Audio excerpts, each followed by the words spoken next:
সম্মানিত দিনী ভাই বোন, কিয়ামত হবে এ কথাই ঠিক। আমাদের সংক্ষিপ্ত বিবরণ কিয়ামতের পূর্ব লক্ষণ। কিয়ামত আজ হোক আর কাল হোক হবেই, আর যেটা হবে সেটা চলে এসেছে।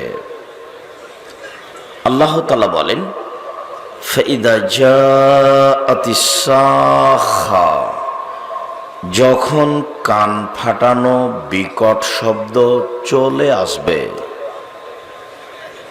কিয়ামত একদিন হবেই, কিয়ামতের পূর্ব লক্ষণ। আল্লাহ তাআলা বলেন, ফাইদা জাআতিত তাম্মাতুল কুবরা, যখন ভয়াবহ দুর্ঘটনাপূর্ণ বিপদজনক বড় দিনটি চলে আসবেই। আল কারিয়া, মহা দুর্ঘটনা। মাল কারিয়া, মহা দুর্ঘটনা কি?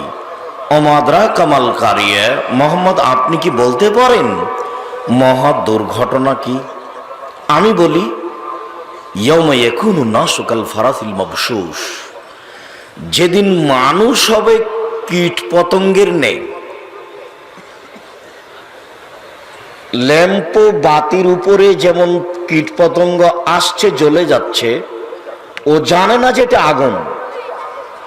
ঠিক এমন একদিন আসবে যেদিন কিয়ামত, সেদিন মানুষ বুদ্ধিহারা হয়ে যাবে, কীট পতঙ্গের নেই, তার নাম দুর্ঘটনা। আল কারিয়া, মহা দুর্ঘটনা। মাল কারিয়া, মহা দুর্ঘটনা কি? অমাদ্রাকা মাল কারিয়া, মোহাম্মদ আপনি বলতে পারেন কি মহা দুর্ঘটনা কি? আমি বলি, মহা দুর্ঘটনা হচ্ছে এমন একদিন যেদিন মানুষ হয়ে যাবে কীট পতঙ্গের নেই, অর্থাৎ কোন জিবালুকাল এনিল মানফুস, আর পাহাড়গুলি হয়ে যাবে ধ্বনিত তুলার নেই। আল্লাহ তাআলা বলেন, আল হাক্কা, মহা দুর্ঘটনা। মাল হাক্কা, মহাপ্রলয়। ওমাদ্রাকা মাল হাক্কা, মোহাম্মদ আপনি কি বলতে পারেন মহা দুর্ঘটনা কি? কাযাবাত সামুদ ওয়া আদুম বিল কারিয়া, আদ এবং সামুদ সম্প্রদায় মহা দুর্ঘটনাকে অস্বীকার করেছে। কাল্লা ইযা দুক্কাতিল আরযু দাক্কান দাক্কা, কখনো নহে, মানুষ ভুল বুঝেছে। সারা পৃথিবীকে যেদিন চূর্ণ বিচূর্ণ করে দেওয়া হবে, খান খান করে দেওয়া হবে, ছিন্ন ভিন্ন করে দেওয়া হবে, তার নাম কিয়ামত। মহান আল্লাহ বলেন, ও হুমিলাতিল আরদু ওয়াল জিবালু ফাদুক্কাতা দাক্কাতান ওয়াহিদা, সারা পৃথিবী পাহাড় সমূহকে একবারে উপরে উঠিয়ে আছাড় দিয়ে ফেলে ছিন্ন ভিন্ন করে দেওয়া হবে, তার নাম কিয়ামত। কিয়ামত একদিন হবেই, কিয়ামতের পূর্ব লক্ষণ। আবু মুসা, কাইফা বিকুমা বিজামানিন, তোমাদের কি হবে, যুগের কি হবে? আবু মুসা, তোমাদের কি হবে, যুগের কি হবে? আবু মুসা, তোমাদের কি হবে, যুগের কি হবে? ইগর বলো নাশক গারবালাতান, যেদিন মানুষের প্রতি জুলুম নির্যাতন অত্যাচার করা হবে, সেদিন তোমাদের কি হবে, যুগের কি হবে? যেদিন মানুষের জমি জায়গা জাল করে নেওয়া হবে, সেদিন তোমাদের কি হবে, যুগের কি হবে? আবু মুসা, ইগর বলো নাশক গারবালাতান, যেদিন মানুষ মানুষের প্রতি নির্যাতন করবে, সেদিন তোমাদের কি হবে, যুগের কি হবে? ও মারে জাতিল ওহুদ, মানুষের অদা অঙ্গীকার মিটে যাবে। অল আমানত, মানুষের কাছে আমানত বলে কোনো জিনিস থাকবে না। চেয়ারম্যান, মেম্বার, এমপি, মন্ত্রী, হেড মৌলানা, headmaster, principal, vice chancellor, jail super, মসজিদের সভাপতি, মাদ্রাসার সভাপতি, যারা যেখানে দায়িত্ব পালন করবে, তাদের হাতে টাকা পয়সা আসলে তারা লুটে খাবে। সেদিন তোমাদের কি হবে, যুগের কি হবে? সেদিন তোমাদের কি হবে, যুগের কি হবে? আবু মুসা শোনো, ওয়াল্লাহে, আল্লাহর কসম, আবু মুসা শোনো, ওয়াল্লাহি আল্লাহর কসম লা ইয়াদরিল কাতলু ফিমা কুতিলা ওয়াল মাকতুলু ফিমা কুতিলা, হত্যাকারী বুঝবে না কেন আমি মারলাম, নিহত ব্যক্তি বুঝবে না কেন আমি মরলাম, হত্যাকারী বুঝবে না কেন আমি মারলাম, নিহত ব্যক্তি বুঝবে না কেন আমি মরলাম। তখন তোমাদের কি হবে, যুগের কি হবে, তোমাদের কি হবে, যুগের কি হবে। শোনো, আবু হুরায়রা রাদিয়াল্লাহু তাআলা বলেন, আল্লাহ নবী বলছেন, ওয়াল্লাযী নাফসি বিয়াদিহি, আল্লাহর কসম, আমি মুহাম্মদ আল্লাহর কসম করে বলছি, আল্লাহর কসম, লা তাকুমুস সাআ, অতদিন পর্যন্ত কিয়ামত হবে না যতদিন পর্যন্ত এখনো আসআদুন নাসে লোকা আবনে লোকা, সবচেয়ে নিম্ন শ্রেণীর, ইতর শ্রেণীর বদ মানুষ মানুষের কাছে সবচেয়ে প্রিয় মানুষ না হবে। এই জায়গাটাতে বলা আছে আমার অতীতের কোনো বক্তব্যে,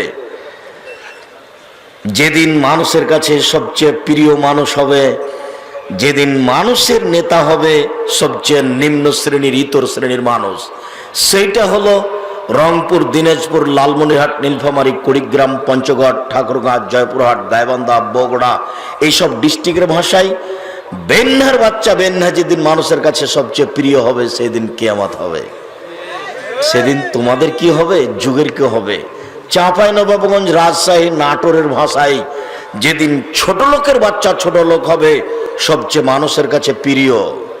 সাধারণত ঢাকা, মুন্সিগঞ্জ, মানিকগঞ্জ, গাজীপুর, নরসিংদী এইসব ডিস্ট্রিক্টের ভাষায় যেই দিন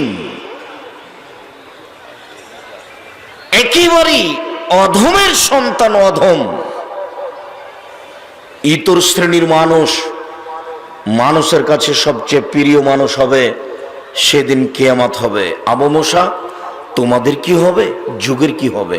আবু মুসা, তোমাদের কি হবে, যুগের কি হবে।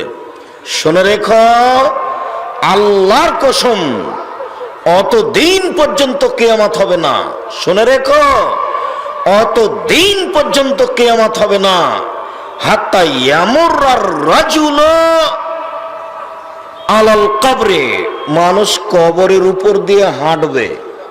ওয়ায়াতামাররাগু আলাইহি, কবরের উপরে পড়ে গিয়ে গড়াগড়ি করবে। ওয়াকুল, আর বলবে, এলাইতানি, ওরে আমার আফসোস, ওরে আমার দুঃখ, ওরে আমার আফসোস, ওরে আমার দুঃখ, ওরে আমার আফসোস, ওরে আমার দুঃখ। লাউ কুনতু সাহিবা হাদাল কবরে, আমি যদি এই কবরের ব্যক্তি হতাম, আমি যদি এই কবরের ব্যক্তি হতাম তাহলে কত ভালো হতো। লা ইয়াকুলু হাদা ইল্লা ফিল বালা, পৃথিবীর সমস্যা এত বেশি হবে, সমাজের সমস্যা এত বেশি হবে, জুলুম নির্যাতন এত বেশি হবে যে জুলুম নির্যাতনের কারণে, অত্যাচারের কারণে, সমস্যার কারণে মানুষ কবরের উপরে পড়ে গড়াগড়ি পারবে আর বলবে বেঁচে থাকার চেয়ে মরে যাওয়াই ভালো। এই কবরবাসী হলে আমি কত ভালো হতাম, আমি কেন বিপদে।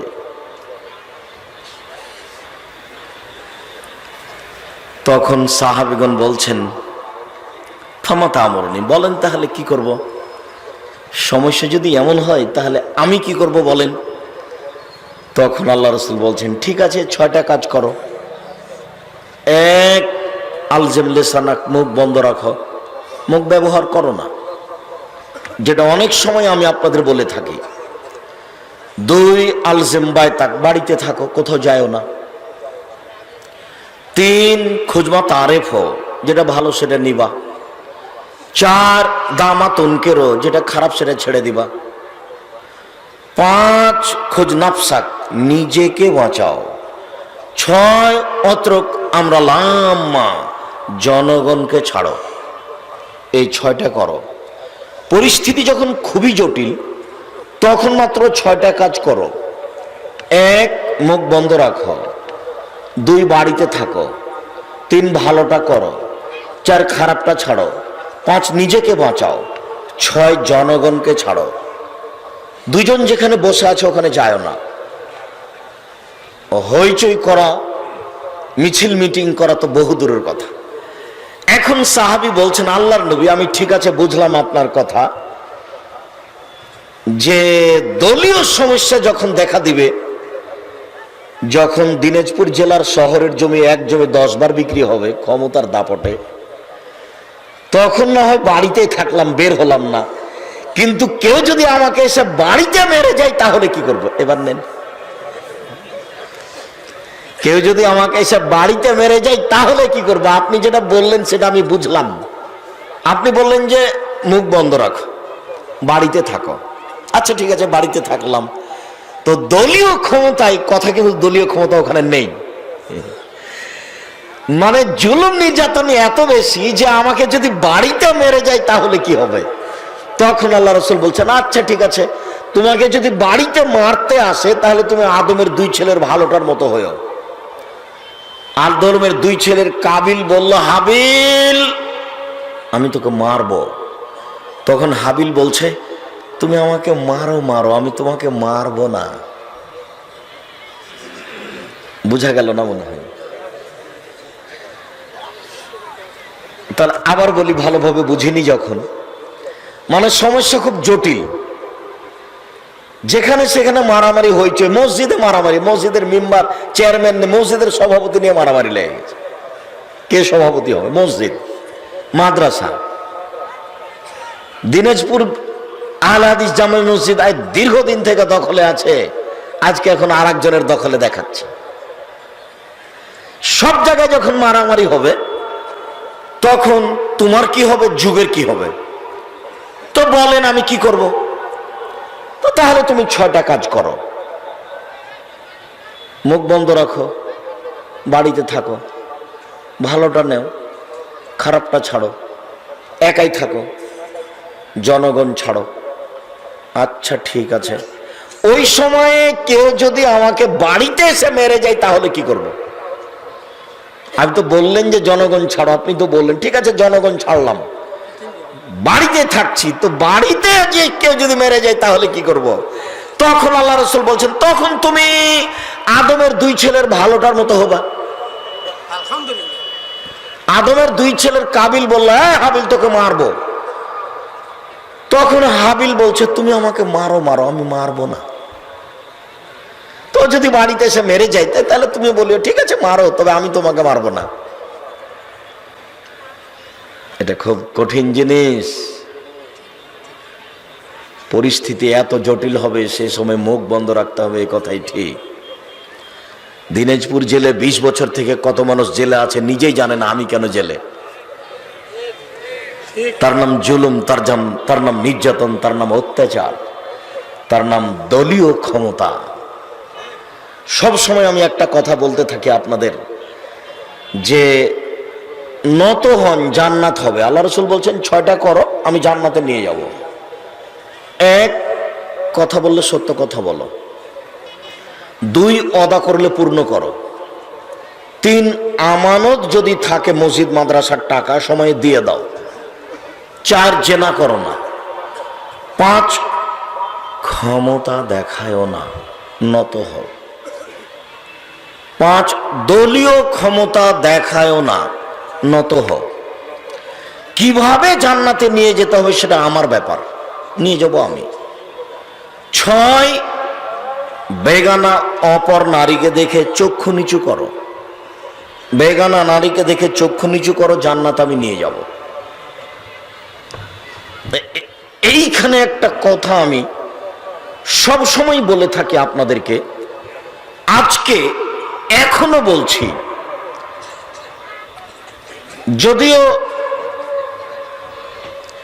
আপনাদের বাড়ির ঘরের আপনাদের সন্তান, আপনাদের প্রাণের সন্তান আব্দুল্লাহ যা বলে গেল, তাতে আর আমাদের কোনো কথা আপাতত এই বৈঠকে চলে না। তারপরেও আমি এসেছি, না বললে আপনারা কিছু কষ্ট পাবেন, আর কেউ বলবেন যে কেন খামাখা বলছে। কথাও ঠিক, কিন্তু আমি এখন চলে যেতেও পারি না, আবার কথা কিছু রাখতেও পারি না। তো দুটার মধ্যে থেকে আপনাকে একটা জরুরি কথা শোনাচ্ছি, দেখেন শোনেন। স্বামী হলে 5টা জিনিস লাগে, দিন রাত বলছি। আর মা হলে 3টে জিনিস লাগে। এক, কথা বলছো কেন? শরম হয় না তোমার? বেঢঙ্গার মতো ঢং ঢং করে এসেছো, আবার রাস্তায় হাঁটছো কেন? বসো একটু। আমি কি সারা রাত কথা বলবো? তোমার একটু শরম হয় না কেন? তোমার কথাই তো বলছি। আপনি একজন মহিলা মানুষ, আপনার একটু শরম হয় না কেন? আপনার একটু লজ্জা হয় না কেন? গল্প করতে করতে ঢং ঢং করে আসলেন, আবার গল্প করতে করতে ঢং ঢং করে চলে যাচ্ছেন। স্বামী নাই নাকি? বাপ নাই? স্বামী ছাড়া এসেছেন? বাপ ছাড়াই দুনিয়াতে এসেছেন নাকি? আব্দুর রাজ্জাক সাহেব এভাবে বলছেন কেন? বলে তোমার স্মরণের জন্য, তোমার জন্য স্মরণ থাকে। স্বামী ছাড়া এসেছেন জন্য শরম হয় না কেন? গল্প করতে করতে এসেছেন, আবার গল্প করতে করতে যাচ্ছেন কেন?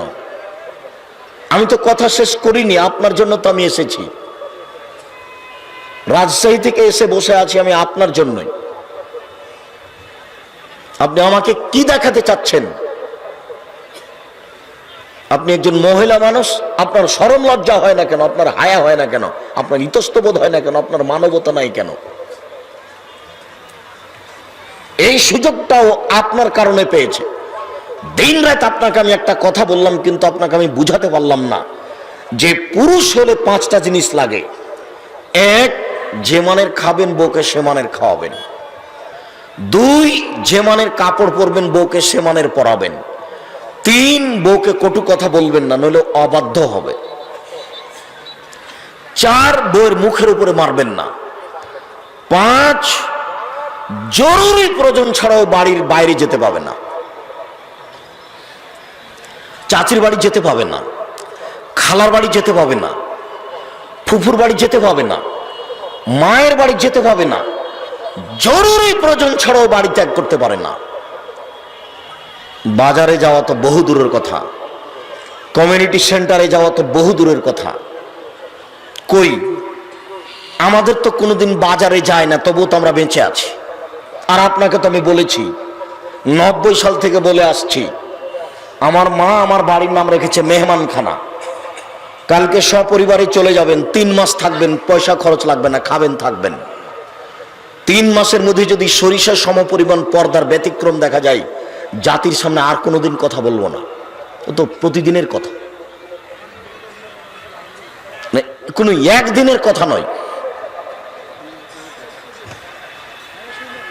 কই, আমরা তো বেঁচে আছি, চলছে তো, আমাদের কোনো সমস্যা তো হয় না। আপনার স্ত্রী কেন বাজারে আসবে? আপনার লজ্জা হয় না কেন? আপনার শরম হয় না কেন? আপনার হায়া হয় না কেন? আপনার শিষ্টাচার এত খারাপ কেন? আপনার মন মানসিকতা তো বেয়াদব কেন? আপনার নোংরা চিন্তা কেন? বউ কেন বাজারে? বউ কেন বাজারে? শতবার বলেছি, চোখ যেভাবে ঘুরে বউ সেভাবে চলে, তার নাম ক্ষমতা। চোখ যেভাবে ঘুরে বউ সেভাবে চলে, তার নাম ক্ষমতা। চোখ যেভাবে ঘুরে বউ সেভাবে চলে, তার নাম ক্ষমতা। কে বলছে চলবে না? আপনার চলে না কেন? আমাদের দরজাতে এসে পুরুষ মানুষ, যেটা ছেলে মানুষ, বাচ্চা, পুরুষ বাচ্চা, ছেলে বাচ্চা, ও ভিতরে যাবে না। আর মেয়ে যদি যায়, দরজায় এসে তাকে থামিয়ে যেতে হবে, সালাম দিবে, তারপরে ভিতরে যেতে পারবে না, যাবে না। এটা একটা গতি। আপনার বাড়ি কেন এমন? আপনি কেন এমন? আপনার কেন শরম হয় না? আপনার হায়া কেন হয় না? আপনার লজ্জা কেন হয় না? আপনার স্বভাব কেন খারাপ? কেন আপনার বউ এভাবে রাস্তার ঘাটে ঘুরে বেড়াচ্ছে? এইভাবে আসলে দেখেন ঢং ঢং করে চলে যাচ্ছে। কেন আসলো আর কেন যাবে? ও বাজারে ঘুরে, তার অভ্যাস খারাপ, তাকে শয়তান চালাই, আপনাকে শয়তান চালাই। শুনুন, আল্লাহর নবীর 5 নম্বর কথাটা মানেন, শক্ত হন, শক্ত হন। তরকারিতে লবণ বেশি হয়েছে, সেই জন্য বউকে পিটাতে হবে না। 1 গ্লাস পানি দেয়নি, সেই জন্য বউকে পিটাতে হবে না। যেটা বাচ্চা আব্দুল্লাহ বলছিল সেটা বুঝতে পারেননি, যে ছেলেকে গেমস খেলাতে দিয়েছে আর মা দেখছে স্টার জালসা, তার এই স্বভাব কেন? বউকে তালাক দিতে হবে? আমি তালাক দিতে আদেশ করিনি, আমি পরামর্শ দিয়েছি ও বউ চলবে না। ও হচ্ছে হস্তিনী, ও হচ্ছে বদ মহিলা। ও দুধের বাচ্চার হাতে দিয়েছে গেমস খেলতে, বাচ্চা গেমস নিয়ে খেলুক। আর আপনাকে আমি বলেছি, চৌসার, ছক্কা, লুডু, দাবা, পাঞ্জা, ক্যারাম বোর্ড, তাস, গেমস সবকিছুই হারাম। এইসব খেলাতে যদি কেউ অংশগ্রহণ করে, সে তার হাতকে শরীর শুকুরের রক্তের মধ্যে ডুবিয়ে দিল। আর সেই গেমস খেলা আপনার স্ত্রী আপনার বাচ্চার হাতে দিয়ে, দুধের বাচ্চার হাতে দিয়ে ওই স্টার জালসা নিয়ে বসে আছে। এই মহিলা বাড়িতে থাকলে পরিবেশ সুন্দর হবে? আমি তাকে তালাক দিতে আদেশ করিনি, তবে তালাক দিতে পরামর্শ দিচ্ছি, হয় সংশোধন করেন, নইলে তাকে বিদায় করেন। আর মা হলে তিনটে জিনিস লাগে, স্ত্রী হলে, মহিলা হলে তিনটে জিনিস লাগে। সেটা একটু আগে এখানে বলছিলাম। জাবের একজন সাহাবী, জাবের রাদিয়াল্লাহু আনহু বলছেন যে আমি আল্লাহ রাসূলের সাথে যুদ্ধ করে আসছিলাম। তো আল্লাহ রাসূল, ঠিক আমরা যখন এতে এসেছি, বিরলে এসেছি, দিনাজপুরে ঢুকবো, তো বিরল এলাকাতে আল্লাহ রাসূল বলেন, এই শোনো, সবাই তোমরা এখানে রাতে থাকো, সকালে বিরল থেকে দিনাজপুরে ঢুকবো, সকালে মদিনায় ঢুকবো, তোমরা এখানে থাকো। তো আমি জাবের বললাম, আল্লাহর নবী, আমি তো নতুন বিবাহ করেছি, আমাকে বাড়ি যেতে অনুমতি দেন। এই কথা বলতেই আল্লাহ রাসূল অন্য কথা বলতে লাগলেন। আচ্ছা, বিক্রম সাইয়্যিব, তুমি যে বিবাহ করেছ, তো তালাক প্রাপ্তা মেয়ে বিবাহ করেছো না কুমারী মেয়ে বিবাহ করেছো? দেখেন, এক কথার মধ্যে আর এক কথা। তুমি তালাক প্রাপ্তা মেয়ে বিবাহ করেছো না কুমারী মেয়ে বিবাহ করেছো? তখন জাবের রাদিয়াল্লাহু আনহু বলছেন, যে সাইয়্যিব, আমি তালাক প্রাপ্তা মেয়ে বিবাহ করেছি। ওকে কেউ বিবাহ করেছিল, তালাক দিয়ে দিয়েছে, আমি তাকে বিবাহ করেছি। তখন আল্লাহ রাসূল বলছেন, হাল্লা বিক্রাম তুলাইবাহা তুলাইবকা, অবিবাহিতা কুমারী মেয়ে তুমি কেন বিবাহ করলে না? তুমি তার সাথে খেলতেও, তোমার সাথে খেলতো। তুমি কুমারী মেয়ে কেন বিবাহ করলে না? তুমি তার সাথে খেলতেও, তোমার সাথে খেলতো। এখন যেটা উত্তর, সেটা হচ্ছে আপনার মায়ের কাজ। উপস্থিত বৈঠকের মুসলিম বোন, এদিকে শোনেন, এদিকে শোনেন, কথা বলছেন কেন? এই মেয়ে, তোমাকে যে বারবার বলছি তুমি কথা বলো বন্ধ করো, তুমি শরম করো না কেন? উপস্থিত বৈঠকের মুসলিম বোন, এখন আপনাকে বলছে, একটু খেয়াল করেন। জাবের বলছেন যে আল্লাহর নবী, আমার বাপ উহুদের যুদ্ধে শহীদ হয়েছেন, 6টা মেয়ে রেখে, আমার 6টা বোন, 6টা বেটি রেখে আমার বাপ উহুদের যুদ্ধে শহীদ হয়েছেন। আমি আমার বোনদের সমবয়সের মেয়েকে বিবাহ করতে চাইনি। আমি আমার বোনদের বয়সের মেয়েকে বিবাহ করতে চাইনি। কেন? এক, লেতুয়াদ্দেবাহন না, আমার স্ত্রী যেন আমার বোনদেরকে শিষ্টাচার দিতে পারে, মায়ের কাজ। 2, বলে তোয়াল্লে মোহন না, আমার বউ যেন আমার বোনদেরকে শিখিয়ে দিতে পারে। 3, বলে তোরাজ্জেলাহন না, আমার স্ত্রী যেন আমার বোনদের মাথার চুল চিরুনি করে দিতে পারে। এই 3টে কারণে আমি তালাক প্রাপ্তা মেয়ে বিবাহ করেছি, আমার বোনদের সমবয়সের মেয়ে বিবাহ করিনি। আমি কি এখন পর্যন্ত বুখারী মুসলিমের হাদিসটা বুঝাতে পেরেছি? এইবার বুঝেন যে মেয়েটা যে মাথায় কাপড় দিয়ে না দিয়ে চলে যাচ্ছে, তো এটা কোন শিষ্টাচার? এবার বলেন যে তার মা আছে? নেই। আব্দুর রাজ্জাক সাহেব এভাবে কঠিন ভাবে বলেন কেন? আমি দুঃখিত, আমার কিছু করার নেই। আর না হলে আবার বলি, জাবের বলছেন যে আমি তালাক প্রাপ্তা মেয়ে বিবাহ করেছি। আল্লাহর নবী বললেন যে তুমি কুমারী মেয়ে কেন বিবাহ করলে না? তখন জাবের বলছেন যে আমার বাপ শহীদ হয়েছেন 6টা মেয়ে রেখে, তো আমার বোনদের সমবয়সের মেয়ে আমি বিবাহ করতে চাইনি। বুঝাতে পারি না মনে হয়। আমার বউ যেন, আমার স্ত্রী যেন আমার বোনদের উপরে 3টা কাজ করতে পারে। তার 1 নাম্বার কি বলেন তো? শিষ্টাচার।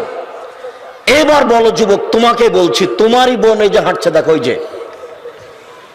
তো ওর যে মাথায় কাপড় নাই, ও যে দিনাজপুর বাজারে ঘুরে বেড়াচ্ছে, তুমি বলো তার মা আছে কিনা? বলো এটা কোন শিষ্টাচার? এই ছেলে, এই! স্বভাব পরিবর্তন করো, তোমার জন্য আমি এসেছি।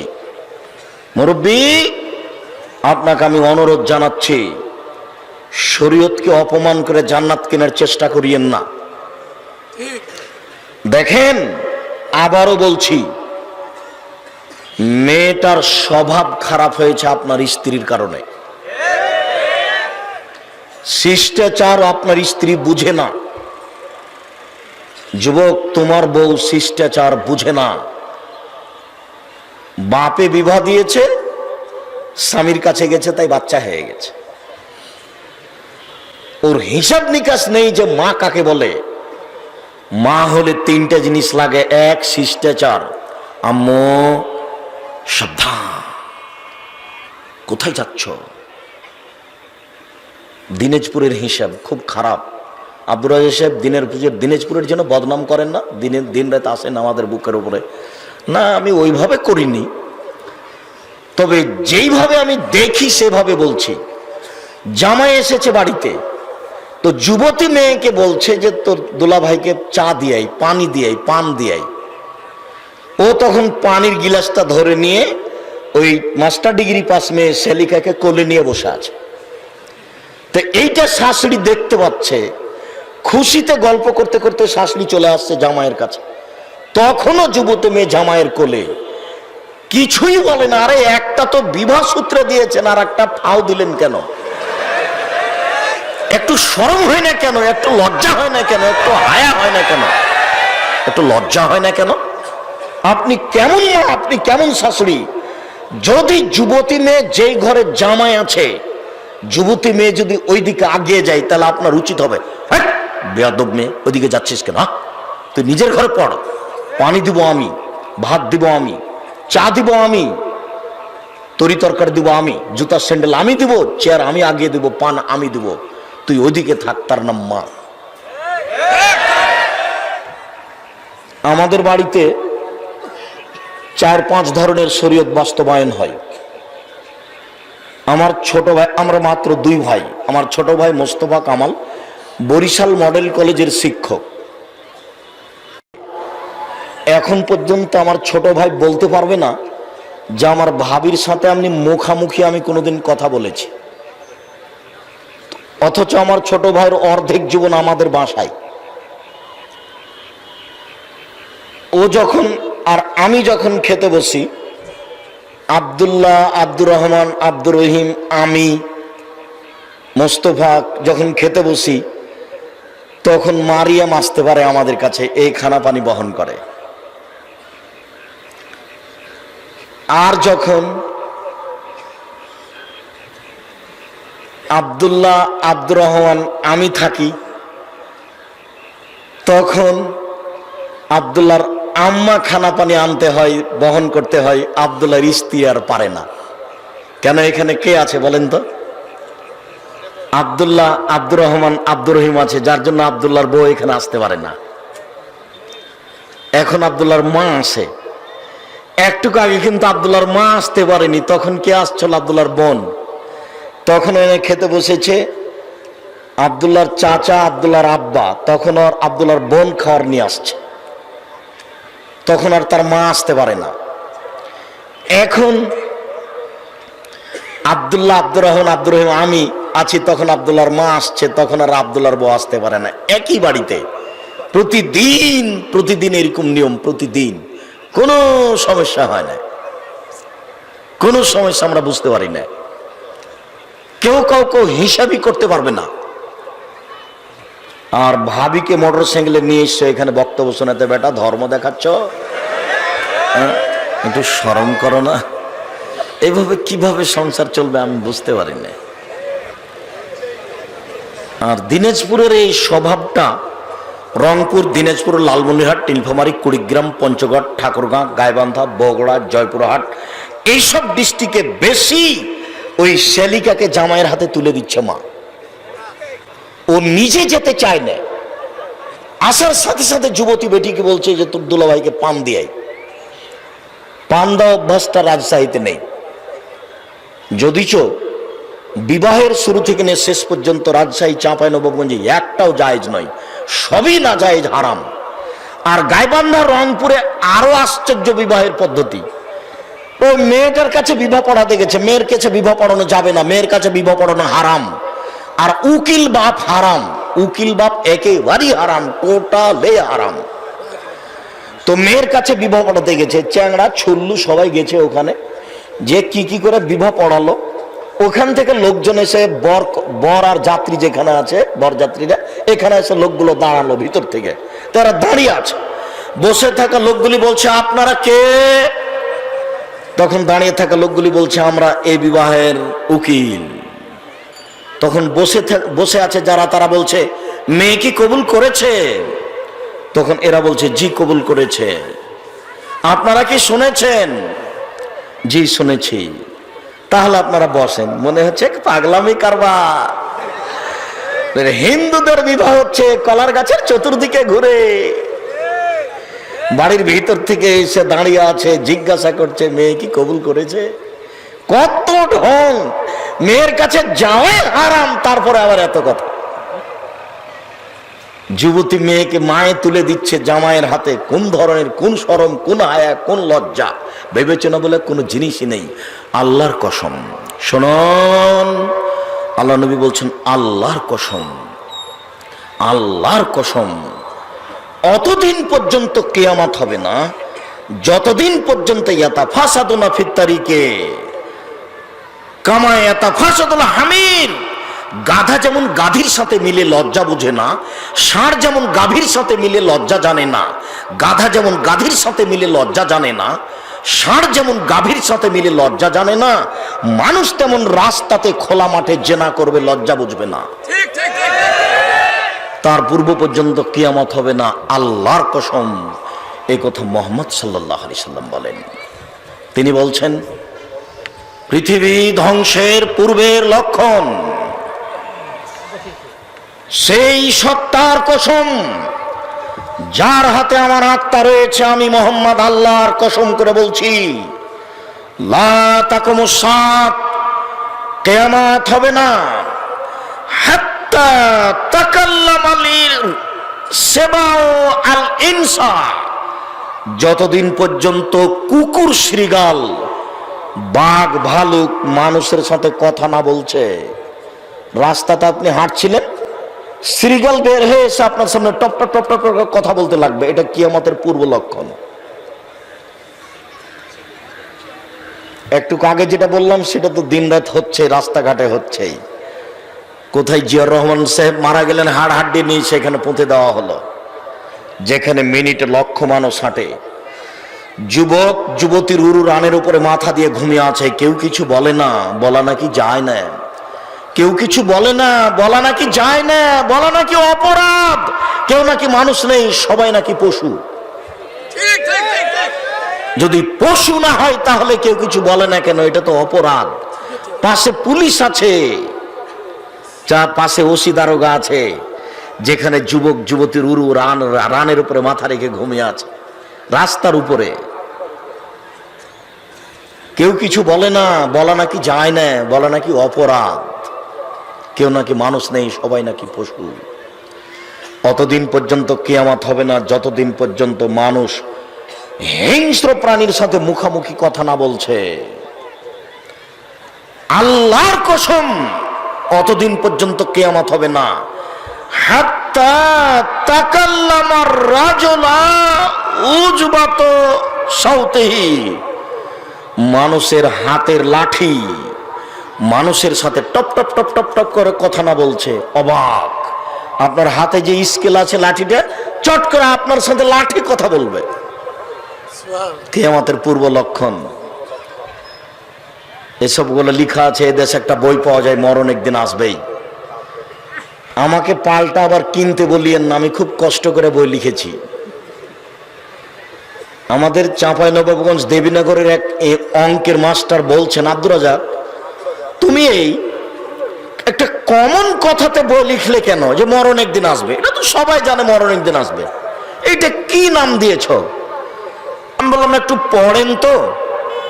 তো কিছুদিন পরে আমাকে বলছে, আর আব্দুর রাজ্জাক, তোমার বইটা আমি 10 বার পড়েছি, 10 বার। বইটা আমার কত উপকার করেছে আমি তোমাকে বোঝাতে অক্ষম।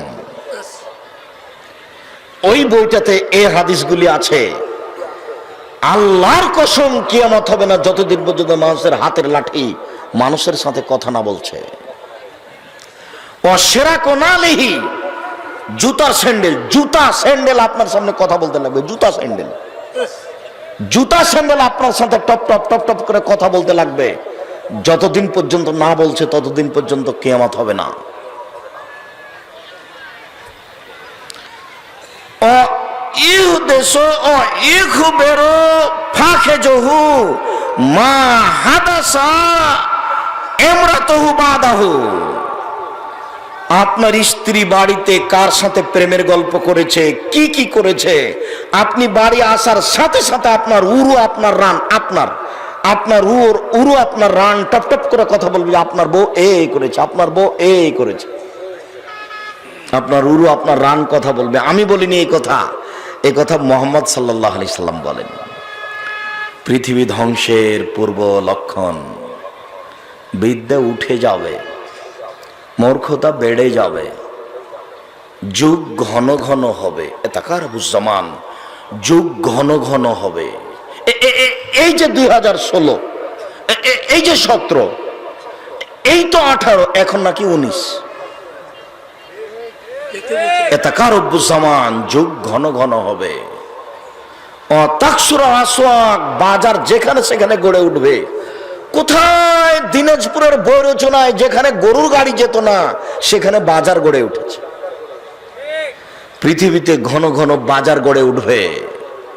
ওয়াইলকা সহ মানুষের প্রতি কৃপণতা চাপিয়ে দেওয়া হবে। দিনাজপুরে কওমি মাদ্রাসা নেই, তার মানে দিনাজপুর সব গরিব ফকির মানুষ, টাকা পয়সা নেই। কোনটা ছেঁচড়া মানে একটা করেছে টেকরাতে, তাও নাকি চলে না। চাঁপায় নবাবগঞ্জে শত শত কওমি মাদ্রাসা আছে। মালদা, দিনাজপুর, মুর্শিদাবাদে শত শত মাদ্রাসা আছে।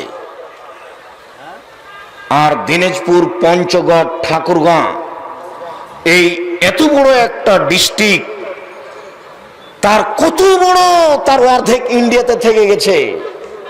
ওখানে কয়েকটা মাদ্রাসা, আর সারা এলাকা মিলাকে লক্ষণ। শুনুন, পুরুষ কমে যাবে, নারী বেশি হয়ে যাবে। একজন পুরুষের অধীনে থাকবে 50 জন নারী। কিভাবে থাকবে? বিদ্বানগণ বলছেন পুরুষ মারা যাবে, এই জন্য বেশি হবে। বিদ্বানগণ বলছেন এটা হবে জেনার সম্পর্ক। তাই তো ঢাকা জাহাঙ্গীরনগর বিশ্ববিদ্যালয়ে একজন পুরুষ 100 জন মহিলার সাথে জেনা করতে পারলে তার নাম হয় সেঞ্চুরি। তার মানে জেনা বেড়ে যাবে। এখানে হাজারো যুবক আছে যারা জেনার সাথে লিপ্ত। এখানে হাজারো নারী আছে যারা জেনার সাথে লিপ্ত। এখানে হাজারো পুরুষ আছে যারা জেনার সাথে লিপ্ত। জেনা বেড়ে যাবে, মদ পান বেশি হয়ে যাবে, পৃথিবী ধ্বংসের লক্ষণ। সাহাবীগণ বলছেন, আমরা বসে কিয়ামতের আলোচনা করছিলাম, হঠাৎ করে আল্লাহর নবী চলে আসলেন। এসে বলছেন, তোমরা কি করছো? আল্লাহর নবী, আমরা কিয়ামতের আলোচনা করছি। আরে শোনো শোনো, কিয়ামত তো হবে না অতদিন পর্যন্ত যতদিন 10টা না দেখছো, যতদিন 10টা না দেখছো। 10 এক আর দোকানো, পূর্ব দিক থেকে আকাশ জুড়ে ধোঁয়া বের হবে। 2 দাব্বা, আরাফার মাঠ থেকে একটা প্রাণী বের হবে, বিভিন্ন আকৃতির, ভয়াবহ, বিকট দৃশ্যের, আশ্চর্য দৃশ্যের বিরল প্রাণী। 3 তোলো শামস মিন মাগরিবিহা, সূর্য আর পূর্বে যাবে না, পশ্চিম দিক থেকে উঠবে। সেদিন মানুষের কোনো কথা গ্রহণ হবে না। 4 নজুল ঈসা। ঈসা আলাইহিস সালাম আসবেন সিরিয়ার দামেস্কের জুমা মসজিদের শ্বেত পাথরের মিনারে দুইজন ফেরেশতার মাধ্যমে নেমে আসবেন। তখন আসরের ইকামত দেওয়া হয়েছে। ইমাম মাহদী বলবেন, ঈসা সাল্লাল্লাহু, আসেন আপনি আমাদের ইমামতি করেন, আসেন আসেন আপনি আমাদের ইমামতি করেন। তখন ঈসা আলাইহিস সালাম বলবেন, না না না না, আপনারা সম্মানী মানুষ, আপনারা আপনাদের ইমামতি করেন, আমি নই। ঈসা আলাইহিস সালাম থাকবেন ইমাম মাহদীর সময়, ইমাম মাহদী থাকবেন ঈসা আলাইহিস সালামের সময়। অতএব আর 10 বছর পরে আগামী কালকে ঈসা আলাইহিস সালাম চলে আসবেন, এই কথা মিথ্যে। বক্তব্যে বলছেন যে 3 ঘন্টার মধ্যে ঈসা আলাইহিস মাহদী চলে আসবেন, যে আগামীকালকে আসবেন। এসব অহেতুক কথা। যখন ঈসা আলাইহিস সালাম নেমে আসবেন তখন আসরের ইকামত দেওয়া হবে সিরিয়ার দামেস্কের জামে মসজিদে। আর ইমামতির জন্য প্রস্তুত থাকবেন ইমাম মাহদী। ইমাম মাহদী বলবেন, আসেন আসেন আসেন আপনি ইমামতি করেন। তখন ঈসা আলাইহিস সালাম বললেন, না না না না না, আপনারা সম্মানী মানুষ, আপনারা আপনাদের ইমামতি করেন। অখরুজ ইয়াজুজ মাজুজ, ইয়াজুজ মাজুজ বের হবে। সালাসাত খুসুবিন, 3টি ভূমিকম্প হবে। খাসফুন ফিল মাশরিক, পূর্ব দিকে একটি, খাসফুন ফিল মাগরিব, পশ্চিম দিকে একটি, খাসফুন ফি জাজিরাতিল আরব, আরব ভূখণ্ডে একটি। সৌদি আরব, কুয়েত, কাতার, বাহরাইন, ইরাক, জর্ডান, এসব এলাকায় একটি হবে ভূমিকম্প। 9 আখিরু জালিকা তাখরুজুন নার মিন ইয়ামান, এমন থেকে আগুন বের হবে।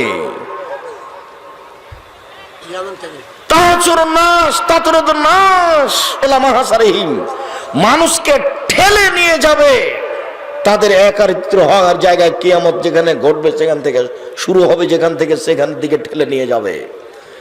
10 রিহ তুলকিন নাসাফিল বাহারে, বাতাস বের হবে, যে বাতাস পৃথিবীর মানুষকে বা কোনো এলাকার মানুষকে তুলে নিয়ে গিয়ে সাগরে ফেলে দিবে। 10টি না, একটা ছুটে গেছে।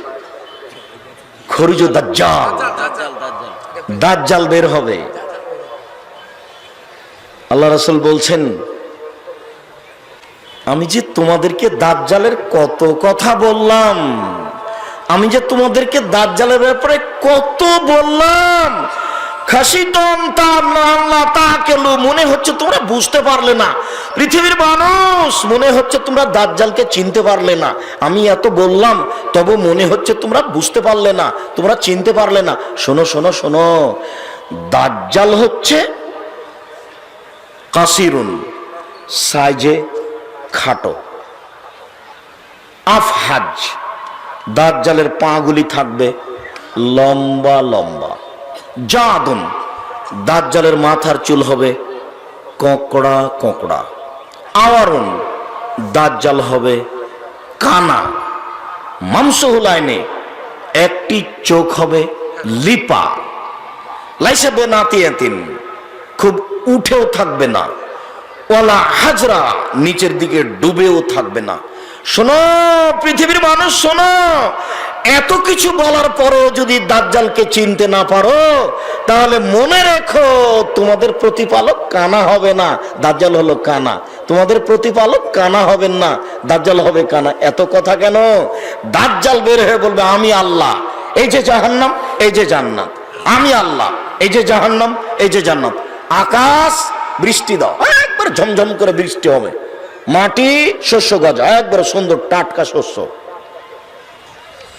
আমি আল্লাহ, এই যে জাহান্নাম, এই যে জান্নাত। তো মানুষ বলবে ঠিকই আল্লাহ তো সবই পারবেও। তাই আল্লাহ নবী বলছেন, শোনো, কত যে আমি বললাম তবু মনে হয় বুঝতে পারলে না। কত যে আমি বললাম, পৃথিবীর সমস্ত নবী নিজ নিজ উম্মতকে দাজ্জালের ভয় দেখিয়েছে, আমিও ভয় দেখাচ্ছি। শোনো, এরপরেও যদি চিনতে না পারো তাহলে শোনো, দাজ্জালের কপালে লেখা থাকবে কাফারা, কাফের। তবু যদি চিনতে না পারো তাহলে আল্লাহ কানা নন, দাজ্জাল হলো কানা। কত যে বললেন। তারপরে বলছেন পৃথিবীর মানুষ এই দোয়াটা পড়তে থাকো, কি আল্লাহুম্মা ইন্নী আউযু বিকা মিন আযাবি জাহান্নাম, আল্লাহ তোমার কাছে জাহান্নাম থেকে বাঁচতে চাই। আউযু বিকা মিন আযাবিল কবর, তোমার কাছে কবরের শাস্তি থেকে বাঁচতে চাই। আউযু বিকা মিন ফিতনাতিল মাসিহিদ দাজ্জাল, তোমার কাছে দাজ্জালের ফিতনা থেকে বাঁচতে চাই। এ দেখেন, আউযু বিকা মিন ফিতনাতিল মাহি ওয়াল মামাত, তোমার কাছে বাঁচতে চাই ইহকালের বিপদ, তোমার কাছে বাঁচতে চাই পরকালের বিপদ থেকে, তোমার কাছে বাঁচতে চাই ইহকালের বিপদ হতে, তোমার কাছে বাঁচতে চাই পরকালের বিপদ হতে। আউযু বিকা মিনাল মাআসাম ওয়াল মাগরাম, তোমার কাছে বাঁচতে চাই ঋণ কর্য হতে, তোমার কাছে বাঁচতে চাই বড় পাপ হতে, তোমার কাছে বাঁচতে চাই ঋণ কর্য হতে, তোমার কাছে বাঁচতে চাই বড় পাপ হতে। শুনুন, রাসূল সাল্লাল্লাহু আলাইহি সাল্লাম দাজ্জালের ব্যাপারে যা বললেন, অনেক কিছু বললেন। তারপরে বললেন, শোনো, সূরা কাহাফের প্রথম 10 আয়াত পড়ো, তাহলে দাজ্জাল থেকে বেঁচে যাওয়া।